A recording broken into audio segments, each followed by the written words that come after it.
My name is Antoinette S.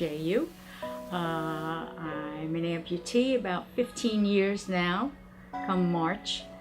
And how did I lose my leg? Well, it was a gradual thing. It started that my heel itched a lot, and they told me my circulation was bad and not to worry about it. They gave me medication. And then all of a sudden the pain was so excruciating that when I went to the Dr. Anchor, who's in charge of my leg, said, your circulation is so bad, we'll have to take an artery from one leg and try to replace it in the other leg, which, if you can see, the scar goes from here to China. And when they opened up this leg, gangrene was setting in. So they had no option.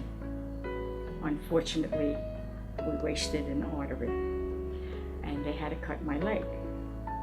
So, what are you going to do? That's the way it goes. But that's okay. All right. We work on it. From that time on, I had to heal up first, and I was walking around on a walker, hopping on a walker with one leg, and my grandchildren thought it was so comical that they imitated me. They took my walker away from me and they hopped on one leg because they thought it was so neat. Okay, we play games, right?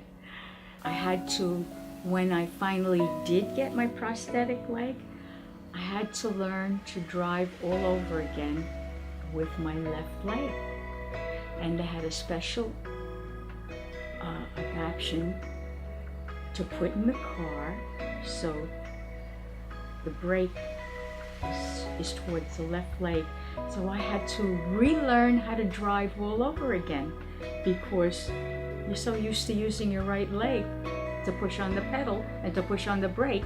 Now it's in reverse. So, but you know what? It worked. So that didn't stop me from getting anywhere. I just went and did what I had to do whenever I had to do it. And the weather never stopped me. I went in the snow and everything. When there was snow outside, I would take my walker and walk in the snow with my walker just as a precaution so I wouldn't fall. And that's how I ruled my life. My life went on. Nothing stopped me. I mean, I'm not a mountain climber or a rock climber or a soccer player, I didn't do any of those things. But I went back to my normal life and I handled it, I think, very well. Nothing really got in my way. Even when there was pain, hey, I went forward instead of going backward. I never said, oh, poor me. Never said stayed home and worried about it. Up until about 2 years ago, I guess, I'm getting older, sorry to say, but my body is changing and it became harder to walk without assistance of a walker or a cane. So I started using a cane, okay? But then I graduated to a walker. So, now I fell last year and broke my wrist.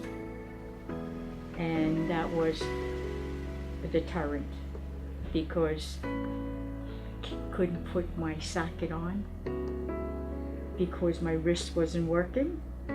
So I had to stay without a leg for a long amount of time since August of last year. And I guess it plays havoc with your body. And I don't know, my leg got weaker. I have to do special exercise to strengthen my legs which I do every day, twice a day. I don't know if it's helping. I'm hoping it's helping. But we're taking it from there. Sean is really working very hard to make the socket fit comfortably so I could give up the walker and be independent like I was before. So that's what we're working on now. And that's up to the minute. We'll see what develops. Well, I'm very happy here.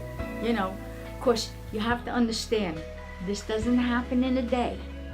It's a very lengthy procedure, and they do corrections in small increments, because if they do too fast, that's no good. Your body can't take the change as quickly.